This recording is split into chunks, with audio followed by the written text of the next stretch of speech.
A presidente da Petrobras, a senhora Graça Foster, esteve recentemente nesta casa,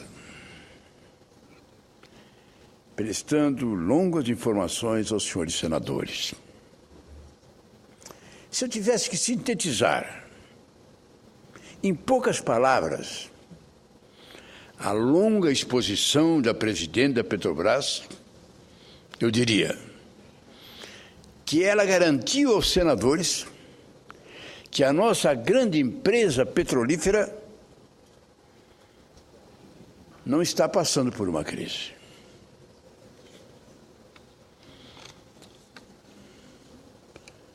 Mas eu peço licença para discordar da extraordinária e competente administradora Graça Foster. Vejamos mais atentamente a questão das ações. Os acionistas da Petrobras não são apenas o Estado e alguns milionários, como geralmente a gente pensa. Em anos recentes, cerca de 300 mil trabalhadores brasileiros usaram seus suados recursos do Fundo de Garantia de Tempo de Serviço para comprar ações da Petrobras. Tal é a confiança que a Petrobras demonstrava ao país. Muitos deles, se não a esmagadora maioria, já se arrependeram desse investimento. Investimentos que fizeram estimulado pelo próprio governo federal, que pela imprensa orientava os trabalhadores. Nada melhor para aplicar as suas parcas economias do que comprar as ações da Petrobras. Incrédulos, de repente, os trabalhadores viram desabar o preço das ações. Ações que eles tinham adquirido da maior empresa brasileira, pensando, acreditando, confiando na palavra do governo, em ter um futuro bem melhor.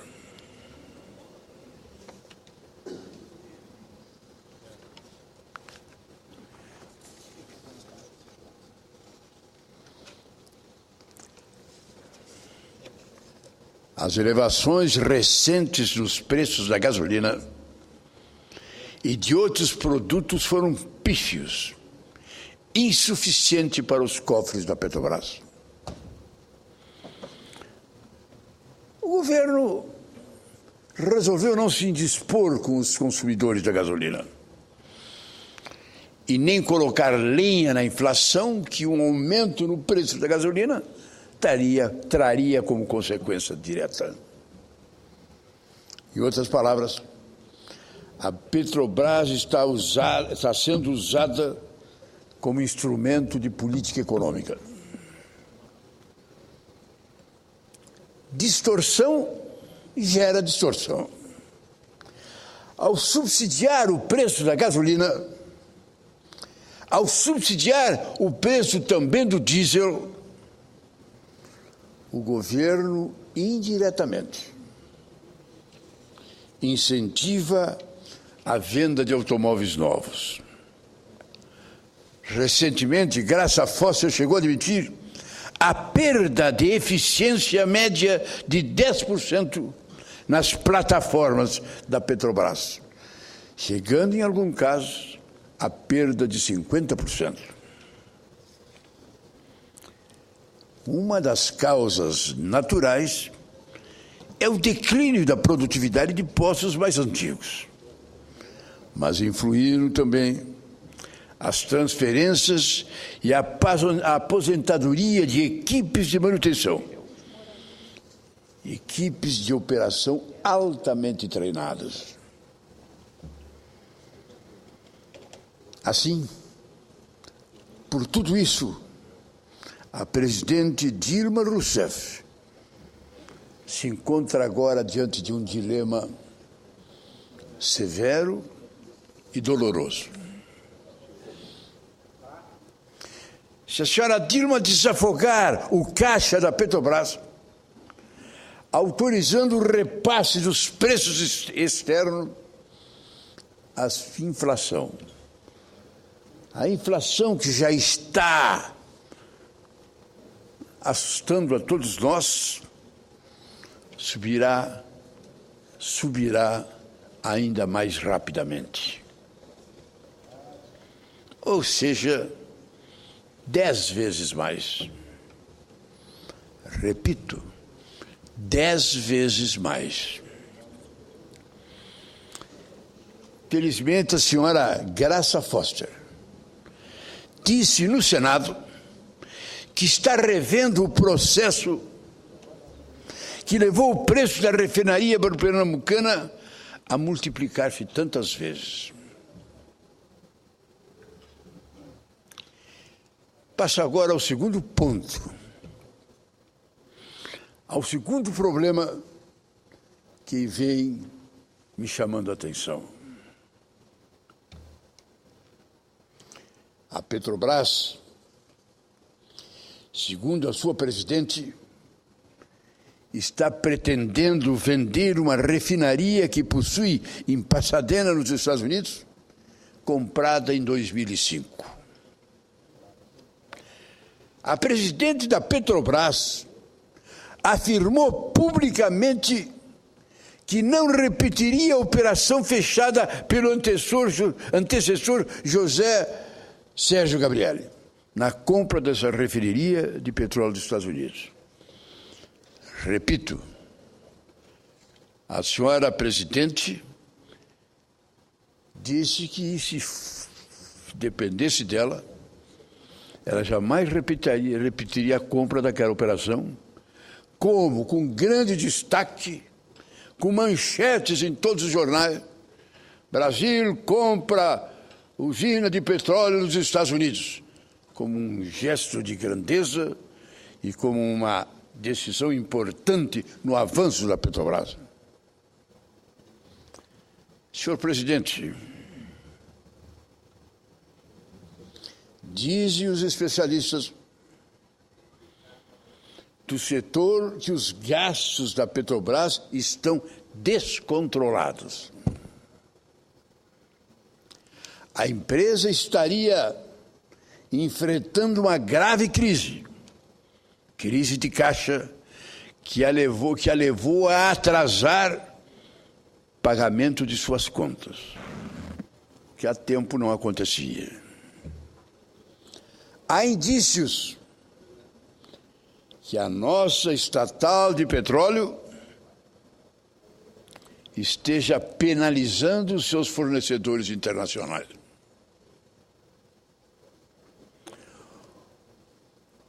O estrangulamento financeiro da Petrobras teria levado o governo a retardar leilões de campo de petróleo, que exigiriam ainda mais investimentos.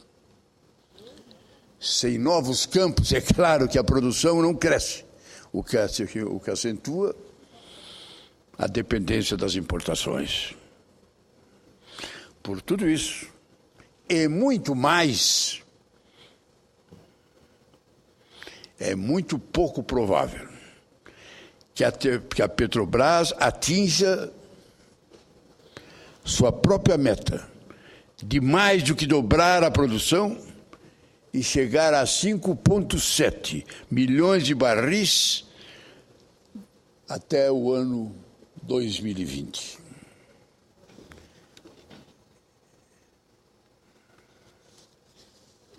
Entretanto, senhor presidente,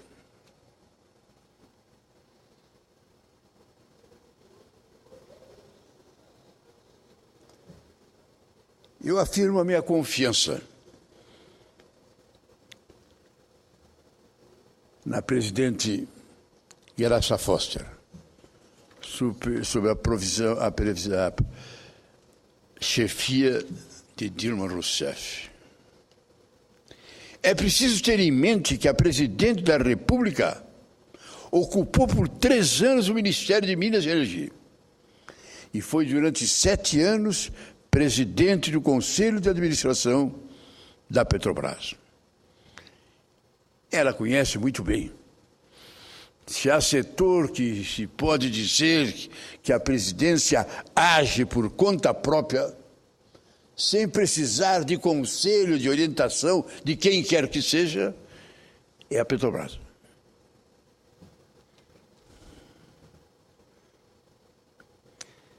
Eu acho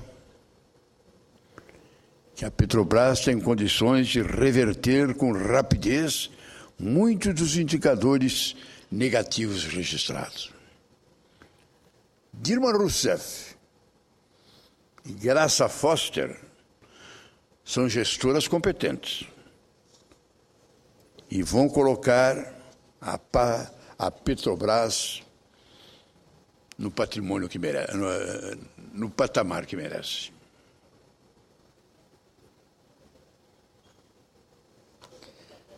Um sinal extremamente positivo para a área petrolífera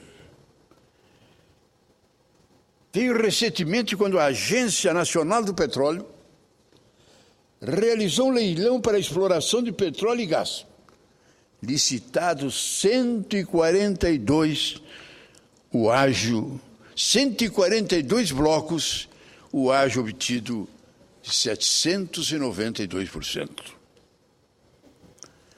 O estrangulamento financeiro da Petrobras teria levado o governo a retardar leilões de campos de petróleo, que exigiriam ainda mais investimentos. Sem novos campos, é claro, a produção não cresce, o que acentua a dependência de importações. Por tudo isso, é muito pouco provável que a Petrobras atinja a sua própria meta de mais do que dobrar a produção a 5,7 milhões de barris por dia até 2020. Eu afirmo, senhor presidente, minha confiança da presidente Graça Foster sob a supervisão da presidente Dilma. É preciso ter em mente que a presidente da República ocupou por 3 anos o Ministério de Minas e Energia e foi durante 7 anos presidente do Conselho de Administração da Petrobras. Ela conhece muito bem a nossa estatal. Acho, em suma, que a Petrobras tem condições de reverter com rapidez muitos dos indicadores negativos hoje registrados. Dilma Rousseff e Graça Foster são gestoras competentes e eu acredito que vão recolocar a Petrobras no patamar que merece. Um sinal positivo para a área petrolífera veio recentemente quando a Agência Nacional de Petróleo realizou um leilão para a exploração do petróleo e gás licitados 142 blocos. Haja obtido 798%.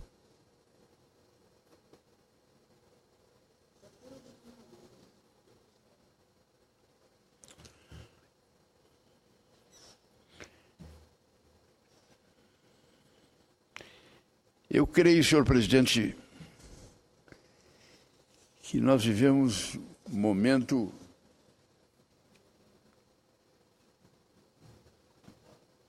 que o meu amigo para mim. Eu ainda não sei ligar com esse negócio.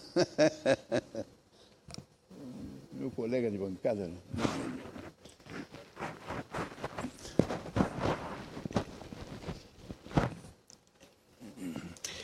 Eu creio, senhor presidente, esse rapazinho, meu secretário, está aí.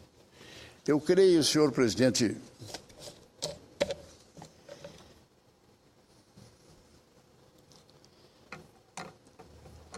na hora eu votei contra. Não, votei contra a mentira. Não assinei o pedido de CPI para a Petrobras. Eu achava que ali, o espírito que estava havendo naquela convocação, não era um espírito construtivo, não era o sentido de buscar os esclarecimentos sobre essa matéria, mas era a oposição a aproveitar e aproveitar bem um aspecto negativo do governo. Mas eu me assustei em imaginar as manchetes internacionais CPI na Petrobras. E até agora eu não tenho um pensamento definitivo sobre o ex-presidente Gabriel. Eu não nego que na época eu achei ele altamente positivo, concreto, noticiando cada dia uma realização nova da Petrobras, o desenvolvimento, o crescimento. Ele dava uma boa impressão.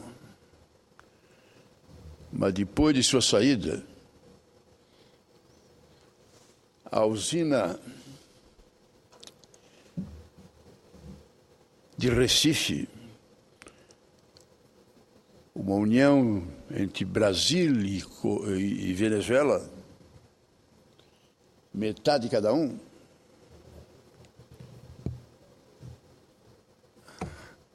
a Venezuela não botou um centavo até agora. Era para sair algo em torno de 2 bilhões de dólares. As notícias hoje se ela for concluída, quando for concluída, sairá 20 bilhões de dólares. Hoje ninguém explica direito o que está acontecendo.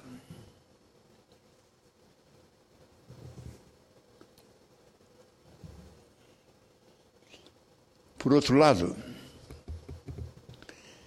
essa compra dessa usina nos Estados Unidos é muito complicada. Se comprou e agora se quer vender a qualquer custo por algo que seja 10% do preço que nós compramos. O governo quer se ver livre porque reconhece que foi um fiasco o que ele fez.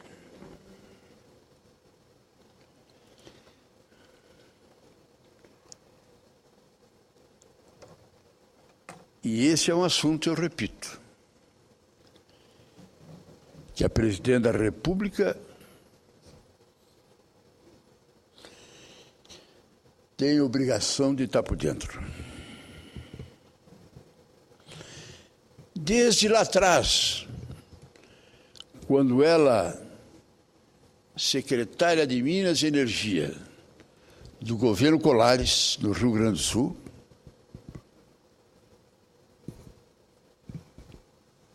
e continuou no cargo por mais 4 anos no governo Lula, no Rio Grande do Sul. E diga-se de passagem, o olho clínico do senhor Lula veio agindo certo com relação a dona Dilma.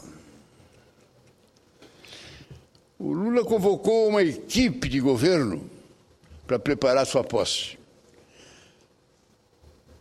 Os assuntos mais importantes e mais significativos, ele estudou, escolheu técnicos do Brasil inteiro.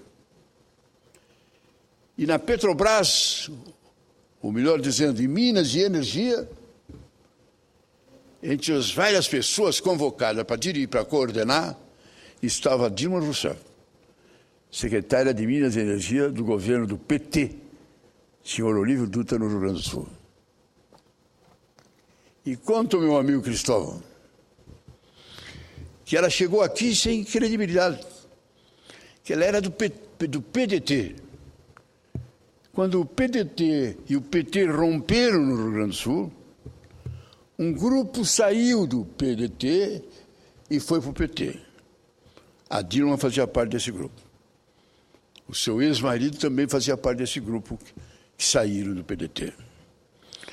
E ela continuou no governo como secretária de Minas e Energia lá no Rio Grande do Sul. No primeiro governo inicial do presidente Lula, foi impressionante o número de gaúchos, acho que foi 5, 6 ministros do Rio Grande do Sul que estavam no ministério. A Dilma também estava. Mas a Dilma não estava por indicação do PT do Rio Grande do Sul. Ela não tinha praticamente vinculação mais profunda com o PT do Rio Grande do Sul. A Dilma entrou, porque na comissão que discutiu os problemas Minas, energia e petróleo, o Lula ficou impressionado com o comportamento dela, com a orientação, com a inteligência, com a competência que ela tinha. E a revelia de todo mundo, da Petrobras e do PT, por conta dele, ele escolheu a Dilma ministra de Minas e Energia. E não se arrependeu. Ela teve bom desempenho e foi terminar na presidência da República. E eu volto a repetir. Olhava com entusiasmo as manchetes que a Petrobras produziu muito, e todas positivas na presidência do senhor Gabrielli. Eu via realmente uma situação muito positiva. Situação esta que agora se viu que está longe de ser verdadeira. Então a dona Dilma, eu diria, tem a obrigação de encontrar o mais rápido possível uma saída. E é interessante que essa é uma das questões que a presidente Dilma pouco fala. E talvez fosse daquela que ela mais tinha condições, mais tinha autoridade, mais tinha conhecimento do que era, do que é e do que deve ser. E talvez seja daquelas questões que o povo olha e teria mais credibilidade na sua palavra, porque ela conhece.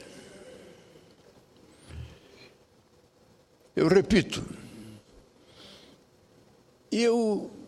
modéstia à parte, não só não assinei, como desestimulei e ajudar aos que desestimularam não criar a CPI. Eu achava tremendamente negativo uma manchete internacional: o governo cria a CPI da Petrobras. Tínhamos terminado o mensalão e não podia ser coisa pior. Fui contra, porque acreditava, como acredito na senhora Graça, e acreditava como acredito na presidente. Mas as coisas não estão melhorando. E se Vossa Excelência me permitir, senhor presidente, eu vejo hoje manchete nos jornais do Estado de São Paulo,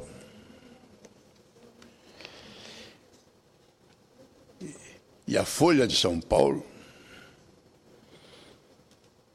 uma notícia que muito me preocupa. A agência ameaça rebaixar nota de risco do Brasil por piora das contas públicas. 5 anos após ser elevado à categoria de grau de investimento pelas agências de classificação de risco, o Brasil recebeu um duro golpe. Primeira a promover o país em abril de 2008, a Standard Poor's também foi a primeira a reduzir a perspectiva positiva das condições macroeconômicas brasileiras, que saiu de um estável para negativa, por conta do baixo crescimento e dos gastos do governo. É o primeiro passo na direção do rebaixamento da nota de crédito do país, algo que pode ocorrer ao longo dos próximos 2 anos, segundo a Standard Poor's. A nota dada pelas agências de rating funciona como um selo de qualidade para o investidor estrangeiro aplicar os seus recursos no país. O movimento da Standard Poor's acontece poucos dias depois de o governo mudar a tributação sobre o capital externo para trazer mais recursos para o país. A decisão foi sustentada, segundo o comunicado da agência, pelo baixo ritmo de crescimento do PIB nos últimos anos, aliado a uma política de expansão de gasto público. De acordo com a nota assinada por Sebastião Biot, analista de créditos da companhia, essa dinâmica recente do país resulta em sinais ambíguos do governo, que reduzem a confiança nos investimentos estrangeiros. MP diz que a FIF é outro assunto. Pode ser caçado por dupla função. Eu vou poder fazer só um parênteses aqui. Eu não entendo. Dona Dilma, eu não entendo. Algo inédito na história desse país. O senhor Afif está lá, é vice-governador de um estado importante como é o estado de São Paulo. Não é um pretende, inclusive vários presidentes, governadores que inclusive morreram no exercício do mandato e o vice teve que assumir. O Afif é um ótimo vice-governador. Seria um ótimo ministro. Mas preencher as duas coisas. Eu não sei como é que é feito. Alguém me disse que segunda e terça ele está aqui em Brasília. Ele é ministro de Minas e Energia. E quarta e quinta ele é vice-governador. E ainda mais depende da viagem do presidente da República, que quando viajar, aí suspende o ministério e ele está lá. Para que isso, dona Dilma? Para botar alguém no ministério, só para trazer o PSD, para dar um apoio com 3, 4 minutos na televisão? Esse troca-troca que a senhora tantas vezes criticou duramente, a senhora fez de uma maneira cruel. Ficou feio para a senhora. E depois orienta o seu governo para não deixar criar o Partido da Marina. O dela pode. O PSD foi criado com todas essas garantias dadas pelo governo. E quando chegou a vez do Partido da Marina, o governo entrou para impedir, para desclassificar. Eu fecho parênteses. Eu digo com toda sinceridade, este é um assunto realmente sério.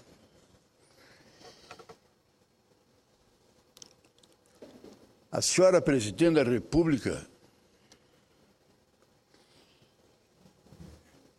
que o Lula agiu com tanta competência, quando botou ela na direção da Casa Civil, quando colocou ela como pai do PAC e transformou ela em presidente da República. E olha que o Lula não tinha grandes assessores para isso. Era ele. Era ele. Olhando em roda, os assessores que ele tinha, que o conduziram no início do seu governo, uma parte ligada ao PT mais avançado, mais progressista, a igreja de Dom Evaristo saiu fora. Porque achou que o PT estava se identificando muito com o centro-direita. E os seus aliados mais fiéis que estavam no governo estão lá no mensalão. Então o senhor Zé Dirceu, que era o homem forte, o braço direito dele, praticamente ele teve que demitir, e depois foi cassado e depois foi condenado. Então Lula praticamente conduziu sozinho. Numa hora difícil. Eu também posso dizer, senador Cristóvão, eu fui daqueles que desestimulou o pedido de impeachment do Lula. O PFL estava reunido, estava crescendo. Reuniu os grandes juristas do Brasil para discutir o impeachment. E o Bornage, presidente do PFL, meu amigo,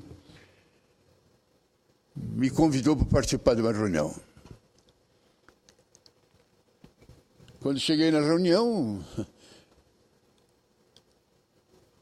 os juristas estavam, bom, vamos ver agora o pensamento de um político que participou do impeachment do Collor e sabe como é que é. Eu respondi: os senhores me respeitam, senhores juristas. Os senhores são excepcionais, são o que tem de melhor no Brasil. Mas para o impeachment nós não precisamos dos senhores. Os senhores não vão encontrar nos compêndios que tratam da matéria nada que oriente sim ou não para fazer o impeachment do Lula. Essa é uma decisão política. Essa é uma decisão de debate, de análise política. Primeiro olhar o fato. Se o fato existe, se ele é concreto, se ele é real, e se ele terá repercussão e terá o apoio popular. E segundo, ter maioria para levá-lo adiante. E os juristas concordaram. E o Bornhausen concordou. E o PFL e o PSDB não entraram com o pedido de impeachment. Concorreu muito o presidente Fernando Henrique. Ele dizia que se tocasse no Lula ia ser uma revolução. O povo ia gritar, porque é um operário, é um homem simples, é um homem humilde, a burguesia está aí, etc. e tal. Se não tocasse no Lula, melhor era deixar o Lula sangrando até o fim do governo. Aí o Fernando Henrique errou. Muita gente errou. O Lula teve a fantástica competência de, no meio do mensalão, no meio do descrédito que ele tinha, da impopularidade que naquela hora existia, ele se reelegeu presidente da República no primeiro turno. Se ele conseguiu fazer isso, a presidente Dilma, que está com os índices de popularidade mais altos que a gente conhece, que tem o respeito de toda a nação. É muito estranho as últimas posições da presidenta.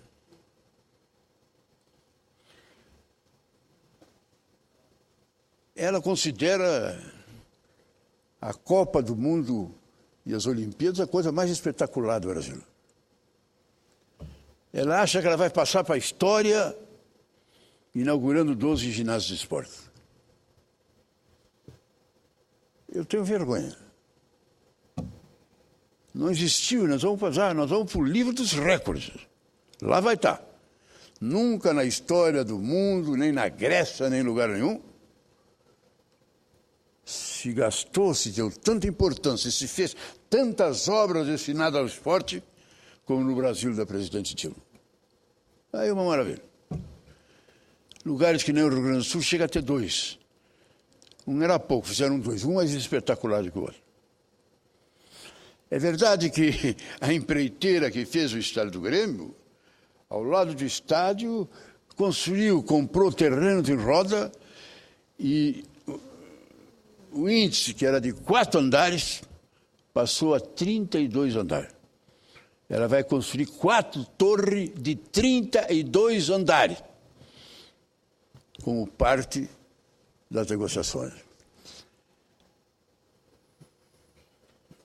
A Dilma está jogando bem. Achei bonito o golo que ela fez lá em Pernambuco. Até foi elegante, porque o governador botaram a bola na linha do pênalti e pediram para o governador de Pernambuco chutar.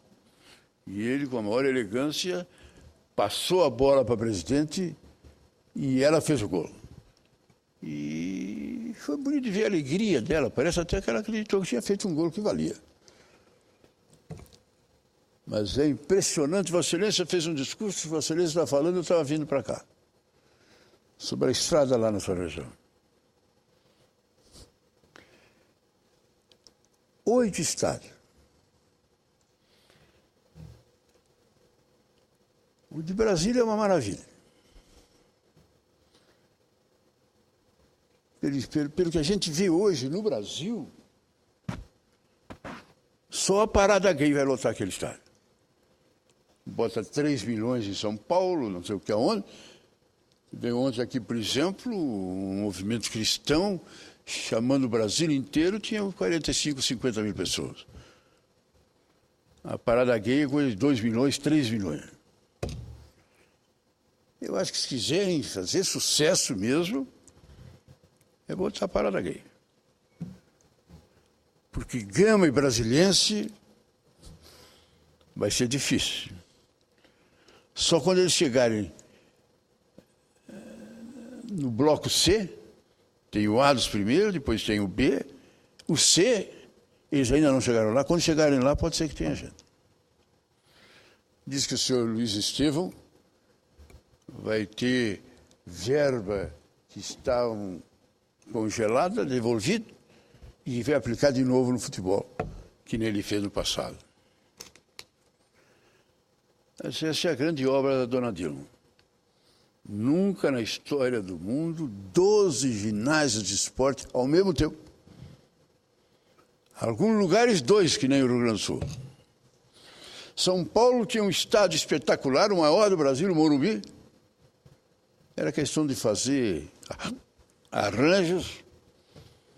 Como o Lula é do Corinthians, não gosta de São Paulo, e o Morumbi é de São Paulo, nem deu bola para o Morumbi, vamos fazer um estádio novo. Então, vamos fazer um estado novo e uma cidade nova, lá numa região não sei de onde.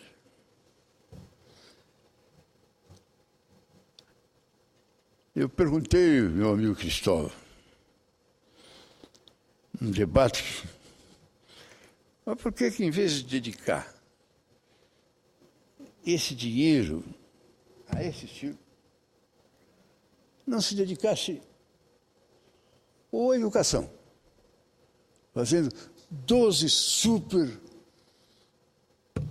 escolas de educação integral, ou à saúde, fazendo 12 complexos hospitalares de primeira grandeza. A resposta que veio na televisão das perguntas do povo, gente que eu não sei quem é, mas um rapazinho disse o seguinte: olha, doutor Simão, o senhor acha que se suspender a Copa do Mundo e se suspender as Olimpíadas, eles vão botar esse dinheiro na educação ou na saúde? O senhor acha mesmo que eles vão fazer 12 complexos de educação ou de saúde? É claro que não vão, senador. Então deixa fazer os estádios de futebol mesmo. Então deixa, esses eles vão fazer. Esse eles vão fazer. Pode ser. Essa é a realidade.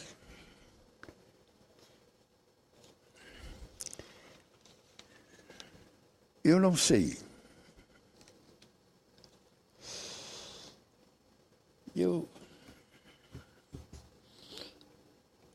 O senhor senador Cristóvão estava lá no governo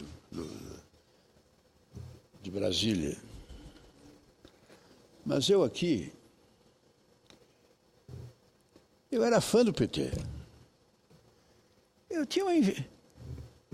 Eu acho que a minha inveja não era nem inveja cristã, era uma inveja pecaminosa, de ver aquele pessoal que quase tinham ganho a eleição, lutando. Olha, quando eu vejo o Suplicy, 2 meses pedindo uma audiência com o Lula e o Lula nem responde. Aí ele vai por conta dele no escritório, senta ali no gabinete e diz para a secretária: eu quero 2 minutos com o Lula. Depois de não sei quanto tempo, o Lula o recebeu, durante 15 minutos. E o Lula e o Suplicy entregou a carta a ele. Ele não disse nada. Não deixou tirar a fotografia. Não apareceu a fotografia do Lula entregando uma carta, do senador entregando uma carta para o Lula. Não deixou tirar a fotografia. A imprensa publicou, O Lula até agora não disse uma palavra. Não disse uma palavra. Olha, o Lula, o Suplicy ali, o único senador que o PT tinha nessa casa. E todo mundo tinha medo do Lula, tinha medo dele. Vinha, cobrava, debatia, analisava, cobrava as coisas que tinham que ser. É que ele era do velho PT. E quando o PT foi para o governo, ele continuou sendo do velho PT. Mas essas reuniões de agora, essas decisões do PT, cá entre nós, o PT é que está comandando toma lá da cá. Não tem pensa botar em cima do MDB, que o MDB está comandando. O MDB tem 4 ministérios, uma michuruca que o outro. Ministério da Agricultura, que está esvaziado. Tiraram praticamente tudo do Ministério da Agricultura. Eu fui ministro e posso dizer, não sobrou nada. Botaram aquele ministério que tinha tirado o Ministério do Turismo. Botaram um ilustre amigo do Dr. Sarney, lá do Maranhão, ministro do Turismo. Botaram o ex-governador do Rio de Janeiro no ministério, nem sei do que é, institucional, não sei, não consigo entender o que ele faz, o que deixa de fazer. Agora tiraram e botaram no Ministério da Aeronáutica Civil. Então, nesse troca-troca, o MDB tem isso aqui. O resto está na mão do PT. Tirando o ministériozinho que está aqui, outro ministériozinho que está ali, outro ministériozinho que está lá, o resto está na mão do PT.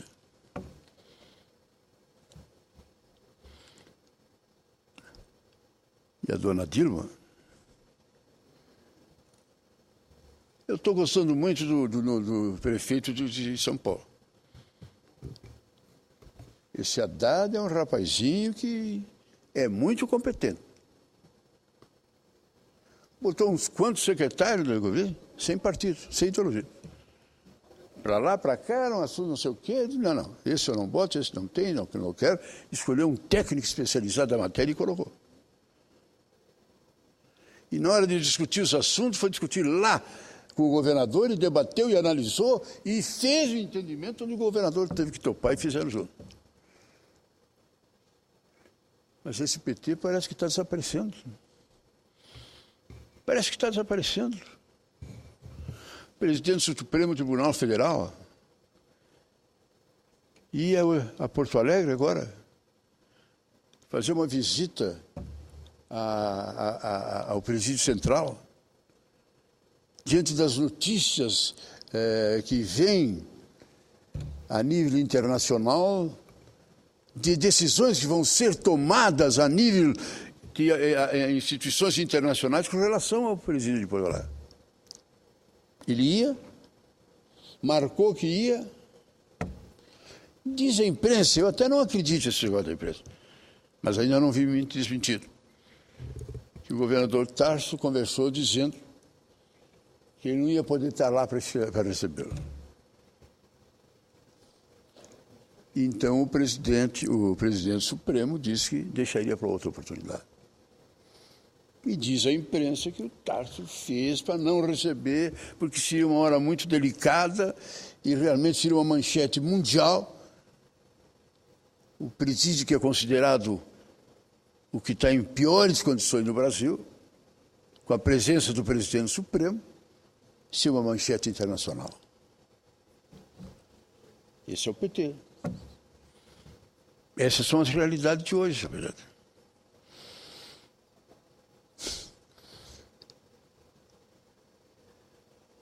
Nesse movimento a gente vê a dona Graça. Você vê na presidente da Petrobras, que ela está querendo fazer o bem, que ela está querendo acertar.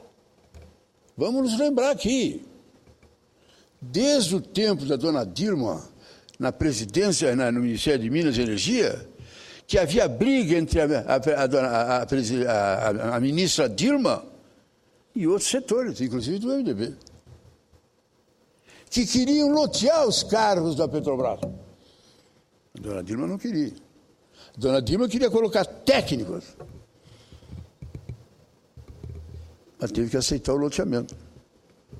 Está lá um cara, aliás, um belo companheiro, ex-deputado federal do PCdoB, da Bahia, Haroldo Lima, né? Ocupando uma das diretorias. Lá está um colega nosso senador, que depois foi candidato a governador do Ceará, que era do PSDB e veio para o MDB, pegando um dos cargos mais importantes, que é a questão dos portos e as plataformas de exploração do petróleo. Então, está lá. Eu acho impressionante isso. A CUT, a CGT, a Força Sindical brigando pelo fundo de pensão da Petrobras, do Banco do Brasil. Eu gostaria de saber qual é o cunho ideológico. O que a CUT pode fazer para melhorar a situação dos seus filiados com a presidência, com o comando do fundo de pensão da Petrobras. Mas é o que está acontecendo. É exatamente o que está acontecendo. Eu pensava, meu amigo Cristóvão, e a simpatia que eu tinha pela dona Dilma, senador da República, do Estado que ela tem carinho, que uma vez ou outra eu ia poder conversar junto com gente, ter uma conversa com ela. Até uma vez pedimos isso. Até outra vez escrevi uma carta para ela, pedindo essas coisas. Nunca tive chance. Nada. Tem coisas assim, festa da uva, ela foi com um avião especial, convidou o Paim, convidou não sei o quê, um bolo da bancada. A mim nem nada. Tanto que eu nem foquei aquele ano, eu não fui na festa da uva. Essa última festa da uva eu não fui. Fui. Então, eu não sei. Eu sei as reuniões dela com o comando do MDB, e que estão muito... Que justiça seja feita, na minha opinião. O vice-presidente da República, o nosso companheiro, presidente do MDB, está muito competente. Ele está atuando no sentido de acalmar as causas. Tão competente como é incompetente o nosso líder na Câmara. Que eu não sei como é que ele terminou lá. Juro por Deus que eu não sei como uma bancada de quase 90 deputados tem um líder como aquele. Que nasceu para ser mil coisas. Qualquer lugar que ele se metesse, ele seria vitorioso. Ele devia entrar no setor financeiro, ele devia ser o dono de uma empreiteira, ele é fantástico na capacidade de conduzir. Mas não líder do MDB, pô. A gente vê o Ulisses de um lado, o Tancredo do outro, e de repente está esse cidadão. Que a Dilma também não gosta dele. É uma das boas qualidades da Dilma. Mas dentro desse contexto, é que eu pergunto para onde que nós vamos caminhar. Para onde nós vamos caminhar? Qual é o nosso futuro? Essas notícias que estão saindo não era motivo para reunir governo, oposição, MDB e tal, para uma discussão do troca-troca. Está na hora do troca-troca, me dá que eu te tiro, me dá aqui que eu te pego lá. Era hora para estar discutindo a situação que nós estamos vivendo. A hora que nós estamos vivendo. E no meio disso, a grande crise nacional qual é? Afinal, o PT vai ter ou não vai ter governador, candidato a governador no Rio de Janeiro? Ou vai apoiar o MDB? O PMDB vai ter ou não vai ter candidato a governador na Bahia? Ou vai apoiar o PT? Como é o Ceará? O líder do MDB no Senado hoje vai ser candidato com apoio do PT? Ou vai discutir com os irmãos Gomes o apoio dos irmãos Gomes? Essas discussões que nós temos. Em Santa Catarina, o PT vai apoiar o governador que foi eleito pelo MDB, mas não sei se PSDB ou PFL, mas está em negociação. A dona Dilma está recebendo e fazendo gentilezas enormes a ele. É essa briga. A presidente está brigando por palanque. A presidente está brigando por palanque. E cá entre nós, os partidos também. Eles estão reunidos lá, que eles querem e garantem que vão terminar com a ficha limpa para a eleição que vem aí. Vão terminar, que foi votado de uma maneira que não deve, e que vão mudar o negócio da ficha limpa. É muita coragem. Como disse o ex-presidente, em manchete de capa no Correio Brasiliense, é um retrocesso que ninguém pode acreditar que esteja para ser feito. E está, é o que estão discutindo. É o que estão debatendo. Porque tem muita gente que se vê atingida e que não pode ser candidato. Num país que nem o Brasil,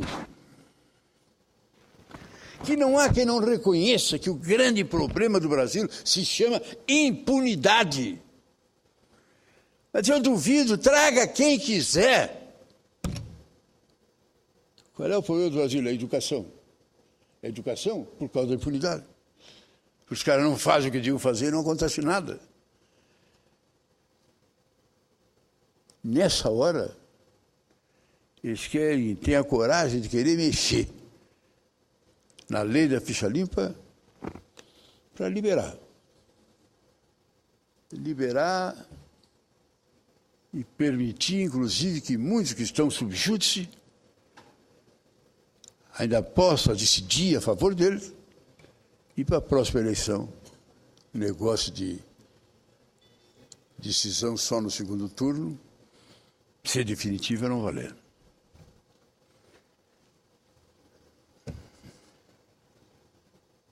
Senador Simão, eu peço permissão ao presidente para eu fazer uma opção de comentários. Além do presidente, que eu respeito muito, no plenário está só Vossa Excelência. Não, e o povo todo assistindo pela televisão. Eu digo aqui que eu estava em casa. E os nossos taquígrafos também. E estava vendo, em casa eu estava vendo a sessão do Senado que não começava. Eu pronto, arrumado, mas digo, bom, se... E de repente começou, está lá o senador Cristóvão, então eu vou. E para mim o plenário está lotado com a presença de Vossa Excelência. Mas eu dizia, presidente, eu quero fazer diversos comentários, espero que a gente tenha tempo hoje. Primeiro, uma ressalva, muito curtinha. É que o senhor falou que o presidente Lula ganhou no primeiro turno. Não, ele foi para o segundo turno e eu dei minha pequena colaboração com 2,5% dos votos na campanha de 2006 para que tivesse o segundo turno. Então ele foi e ganhou no segundo turno. Mas feita essa ressalva, eu queria comentar diversos pontos. Vou começar pela Copa. O que mais me incomoda com a Copa, além de que o Brasil pode não ganhar, isso é o que mais me preocupa. E mais ainda, sabe o que me preocupa? Se vier o Francisco, Papa argentino, entregar a taça à Argentina. Aí vai ser uma tragédia muito grande. Aí vai ser uma tragédia. Mas hoje o que me incomoda, além do custo, eu vou falar do custo, é a energia que a gente gasta falando da Copa, inclusive eu agora. Já não se conta mais piada nos botecos. As crianças nos intervalos de aula não falam das disciplinas que eles estudam. Nós próprios aqui estamos falando de Copa. Há uma energia intelectual desperdiçada nesse país por conta da Copa do Mundo ser no Brasil. Além disso, o custo financeiro. O senhor falou no nosso estádio aqui que está orgulhando o povo. O que eu vou falar agora vai contra meus eleitores. Há um orgulho de ter um monumento para 70 mil pessoas numa cidade que não tem tradição de futebol, não tem time. Foi preciso trazer Flamengo e Santos para encher Diferente de seu estado que tem pelo menos 2 fortes. O meu tem 3 fortes em Pernambuco, mas o meu, Brasília, não tem. Eu fiz umas continhas, senador. Se a gente pegasse o dinheiro desse estádio, 1 bilhão e 600 milhões, e investisse na educação da primeira série do primeiro grau até concluir o Instituto Tecnológico da Aeronáutica. Obviamente, seria Instituto Tecnológico da Biotecnologia, Instituto Tecnológico das Fontes Alternativas de Energia, um instituto como o ITA, que deu lugar à Embraer, que é o setor de alta tecnologia do Brasil. Se a gente pegasse o dinheiro e formasse dos 6 anos de idade até os 26, formando em entidade como o ITA, a R$60 mil por ano na formação, a gente formaria 6 mil grandes engenheiros. As pessoas não sabem o que é 6 mil. É mais do que o ITA formou em toda a sua história. O ITA deve ter formado 5 mil nos 50 anos que tem.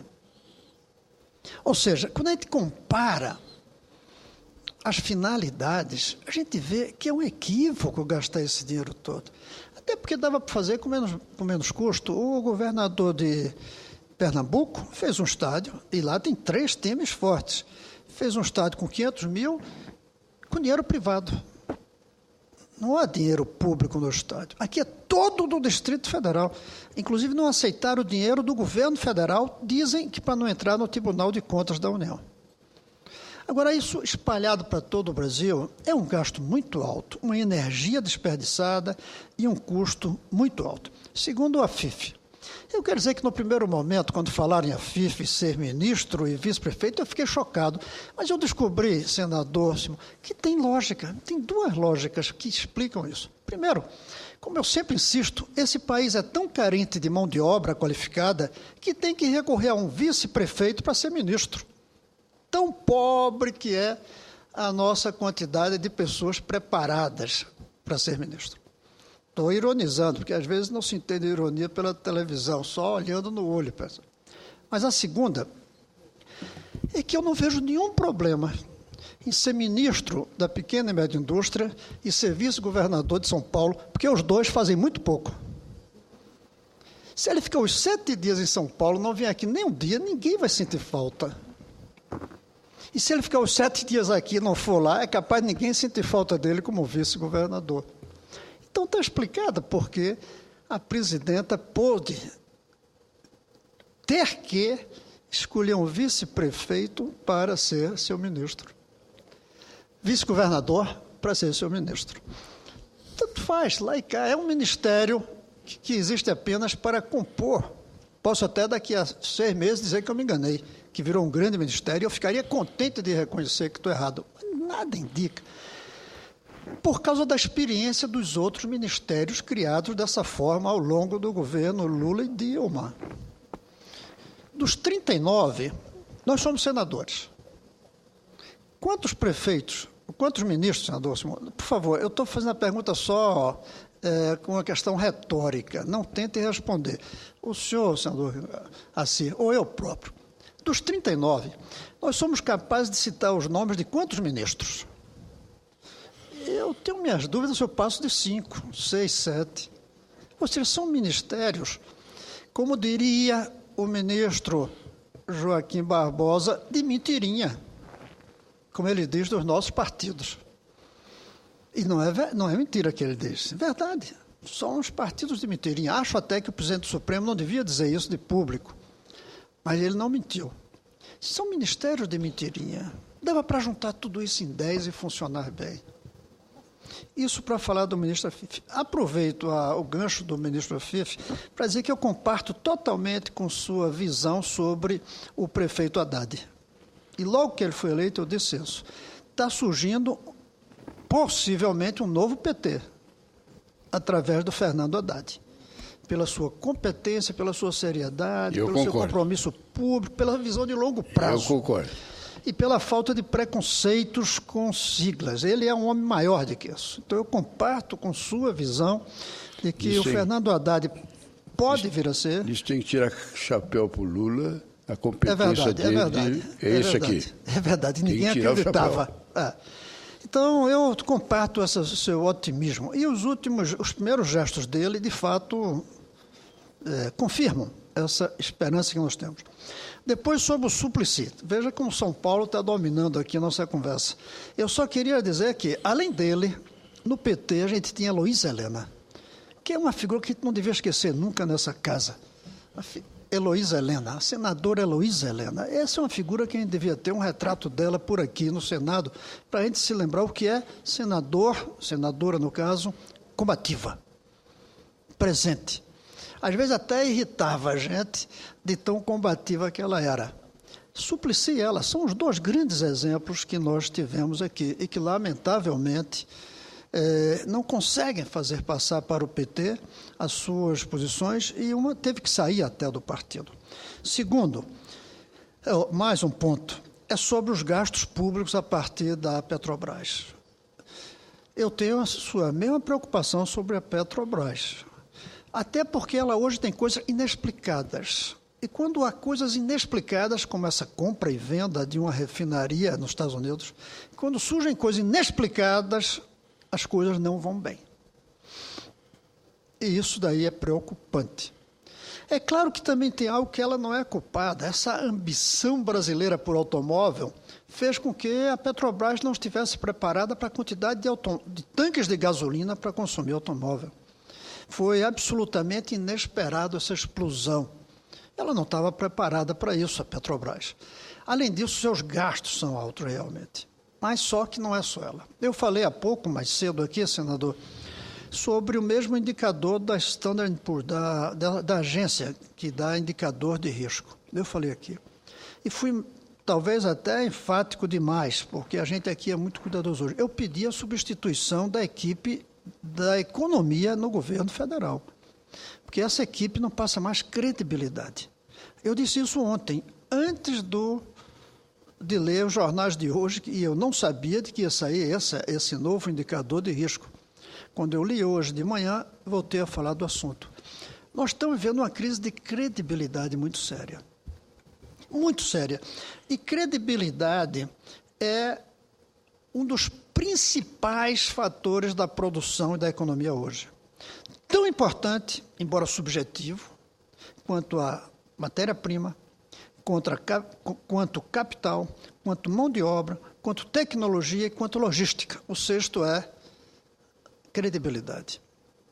Porque as coisas são tão voláteis, movem-se tanto, há tanta liberdade no mundo hoje para você fazer o que quer com o dinheiro, por causa da globalização, que um país que não passa credibilidade nas suas autoridades econômicas e monetárias caminha para a marginalidade. E o senhor falou aqui, eu também falei, nós precisamos reunir todo mundo. A presidenta não pode se isolar nesse grupo dela. Ela tem que ouvir economistas críticos, e eu espero que eles tenham patriotismo para falar com ela se ela convidar. Eu espero que tenham patriotismo. Tem que convidar aqui os senadores da oposição também, e eu espero que eles tenham patriotismo para ir dizer o que pensam a ela e publicamente. Então, nós temos situação grave. Mas o fundamental, um dos pontos fundamentais, é a perda de controle dos gastos. E aí não é só o governo. Hoje a gente lê, mas já vem saindo há alguns dias, essa coisa de pagar auxílio alimentação a servidores de alta renda. E retroativo, senador. Eu sei que ninguém gosta de falar mal de tribunal quando está na política, é muito perigoso. Mas eu não vou deixar de falar. Eu acho um absurdo pagar retroativamente por 9 anos, até mais tempo do que o imposto de renda nos dá de prazo para tudo que fez de errado, quem fez há 5 anos antes não tem, 9 anos, paga vale alimentação. Primeiro porque o Vale Alimentação foi criado, eu acho que pelos militares, porque os salários eram tão achatados que os trabalhadores não iam ter energia por não comer para vir para o trabalho. Para não aumentar os salários, a gente dá comida para o trabalhador, deixa a família passando fome em casa. Essa foi a lógica do Vale Alimentação, mesmo que não tivesse com esse grau de perversidade na cabeça das pessoas. É uma maneira de você ter salário baixo sem matar o trabalhador. Ele come, mesmo que sua família não. Essa ideia de Vale Alimentação, que tem uma perversão, mas tem um lado positivo, porque não deixa a pessoa morrer de fome, terminou se espalhando para as altas rendas também. Isso não está certo. Agora, além disso, retroativo. Eu faço uma pergunta. Quem morreu nesses 9 anos, a família vai receber vale alimentação para o defunto? Ou não vai pagar vale alimentação para os que morreram? E se entrar na justiça, será que não vai ganhar essa coisa esdrúxula de vale alimentação para quem já não está mais vivo? Essas coisas todas, senador, estão inviabilizando o funcionamento do país no médio e longo prazo. Daí o que eu sempre digo, e mostrei hoje nesse texto que eu fiz já tem quase 2 anos. A economia está bem, mas não vai bem. O Brasil está bem, mas não vai bem. Claro que está bem um país que faz uma Copa, mas não vai bem um país que faz uma Copa, gastando tanto dinheiro. Claro que nós estamos bem, o câmbio era valorizado, o real era uma moeda fortíssima, a gente podia passear no exterior, mas não ia bem porque desindustrializou. Agora o dólar começa a se desvalorizar, isso é bom para a indústria, é ruim para os consumidores, para nós, e é péssimo para a inflação. Não está bem um país que não sabe se espera a taxa de câmbio valorizar-se ou desvalorizar-se. É o caso do Brasil. Nós não sabemos se para nós é melhor valorizar ou desvalorizar o real. Isso é um sintoma de que as coisas não vão bem. E aí, eu fico satisfeito de que a gente possa estar aqui discutindo pontos tão variados. Mas eu lamento que seja só nós dois e mais um senador assim, realmente. Era bom que tivesse mais gente. Eu já pensei a sugerir ao senador Renan, aliás, não devia nem falar isso de público, porque a sugestão a presidente deve dar aquele lado, mas é tão esdrúxula que eu até digo aqui, porque eu não devo sugerir a ele. Eu acho que ele devia fazer umas sessões aqui, abertíssima ao público e à imprensa, mas sem televisão. Pode ser que se a gente fizesse em transmissão pela televisão, os outros senadores venham saber o que a gente está falando. De repente, é a maneira da gente debater entre nós. Grava e passa de noite, para não dizer que foi escondido. Não é público, mas não ao vivo. A televisão está fazendo com que a gente fale lá para fora, que não é ruim, mas que a gente não fique aqui dentro debatendo. Eu queria tanto que os outros senadores assistissem ao seu discurso, mas não pela televisão, aqui. Porque é uma coisa interessante, isso aqui vicia tanta gente, que os senadores, quando vão para as suas bases, eu, quando vou nas minhas palestras, a gente liga a televisão Senado para ver o que é que o colega está dizendo. Mas não debate com eles, não dialoga. Isso está fazendo falta ao Brasil. Por isso, o Brasil está bom, mas não está indo bem. E aí a preocupação é quanto tempo esse não está indo bem vai se transformar em não está bem. É como eu falei até hoje, é como se você fosse num carro, confortavelmente, contente na velocidade, com um abismo no final.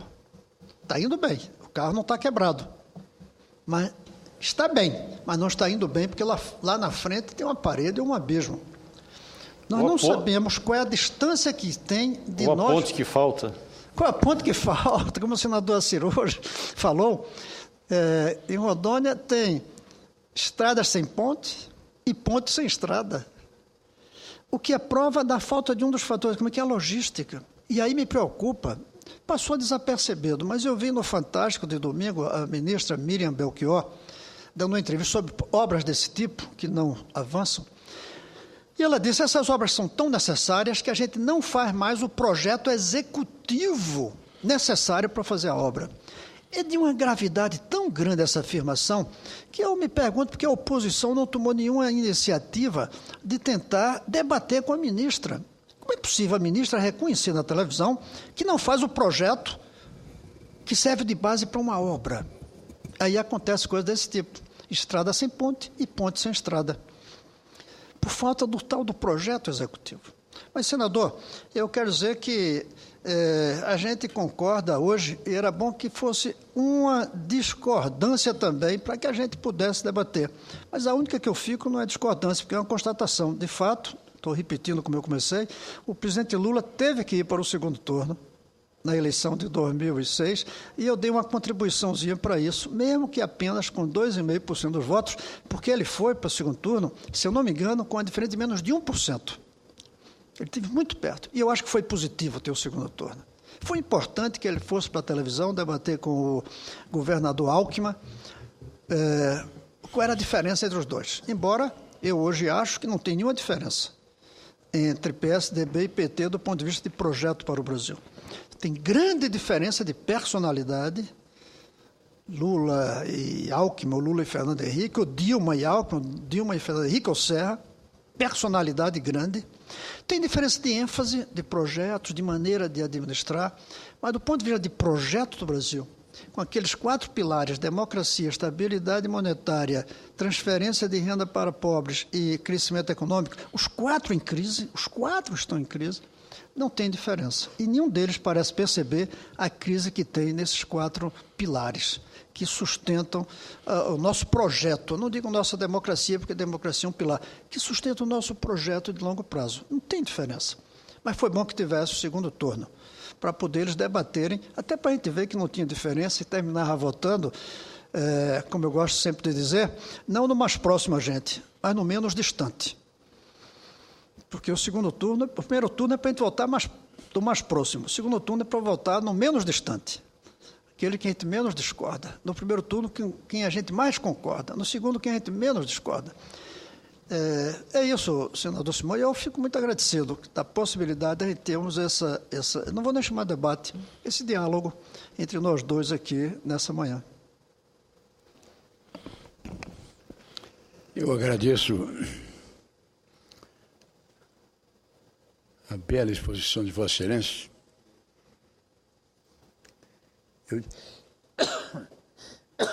Eu diria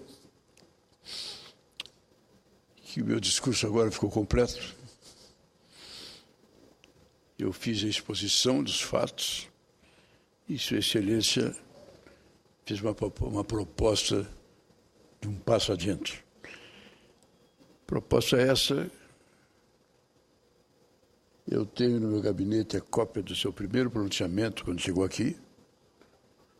E naquele primeiro pronunciamento, Vossa Excelência já falava isso. Vamos aproveitar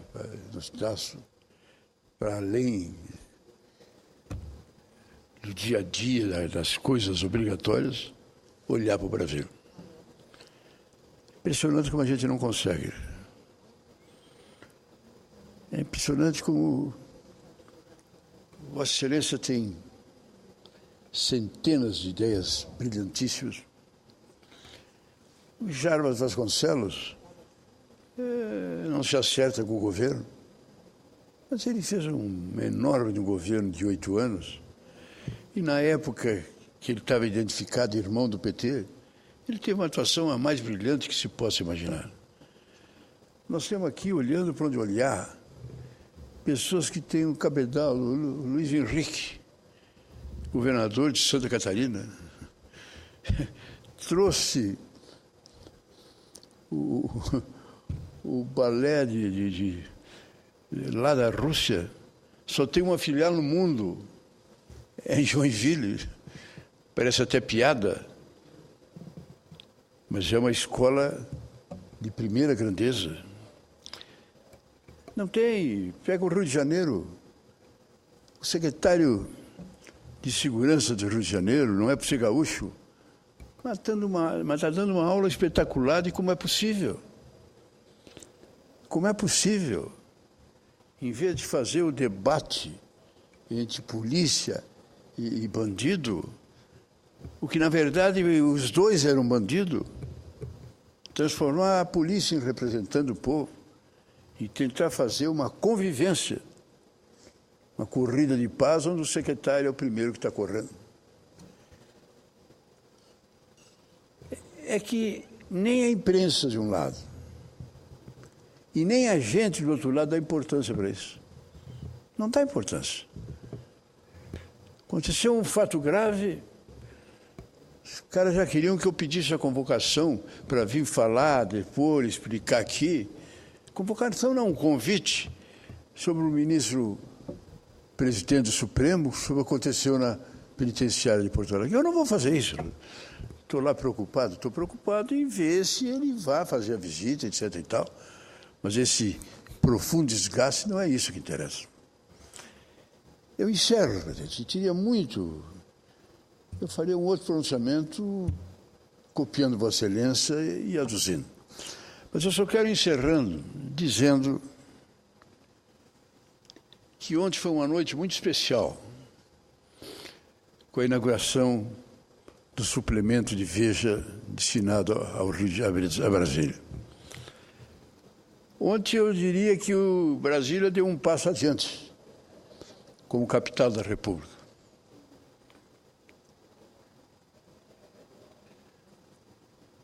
Emocionante,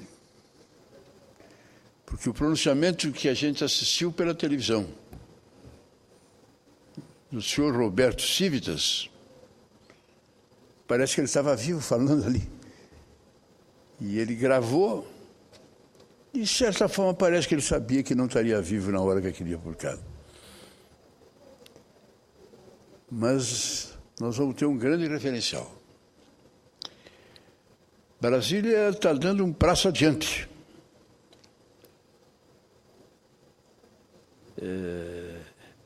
E essa Veja Brasília vai ser muito lida no Brasil inteiro. Vossa Excelência, senador Cristóvão, como senador de Brasília, vai ser um senador do Brasil. Porque eu não tenho nenhuma dúvida. Cheguei em casa ontem, eu tenho essa angústia de conhecer as coisas quando acho que devo conhecê-la, e li ela do início ao fim. É fácil que dá para entender que é uma edição festiva, não? Não entra em detalhe, não entra em absolutamente nada, mas já mostra a atenção da nossa querida cidade. Meu abraço à sucursal de Brasília da Veja. As informações que eu tenho, não conheço, Vossa Excelência deve conhecer, é que o novo diretor-presidente, o filho mais velho do senhor Roberto Civitas, tem a formação do pai. E ficou a vida inteira, desde o início, do lado do pai na direção. E que, portanto, nos demonstra que vai adiante. Ter a segunda revista de circulação mundial do mundo, só perdendo para a de Nova York, é um fato importante. É um fato significativo. E ter como bandeira a defesa da liberdade de imprensa é um fato importante. É um fato significativo. E justiça vamos fazer. Ela resistiu durante toda a ditadura. Publicou, falou, disse as coisas que deviam serem ditas. Ela foi um jornal independente no governo Sarney. Foi um jornal independente no governo do Lula. Está sendo um jornal independente. E é importante de ver isso, que ela olha com simpatia o governo da presidente Dilma, torcendo para que dê certo. Por isso eu felicito o comando da Veja, da sua sucursal, e me antecipo em garantir que Brasília vai ter uma grande referência de ser conhecida no seu contexto geral, porque você pegando a Veja de Brasília, você vai ver o governo federal, vai ver o governo do Estado, vai ser o Congresso Nacional, vai ver as embaixadas. Mensalmente um presidente da República de algum lugar do mundo está aqui em Brasília. Então, vai ser uma grande revista realmente nacional. Muito obrigado a Vossa Excelência. Obrigado pelo acréscimo altamente positivo que o Cristóvão deu ao meu pronunciamento. Muito obrigado.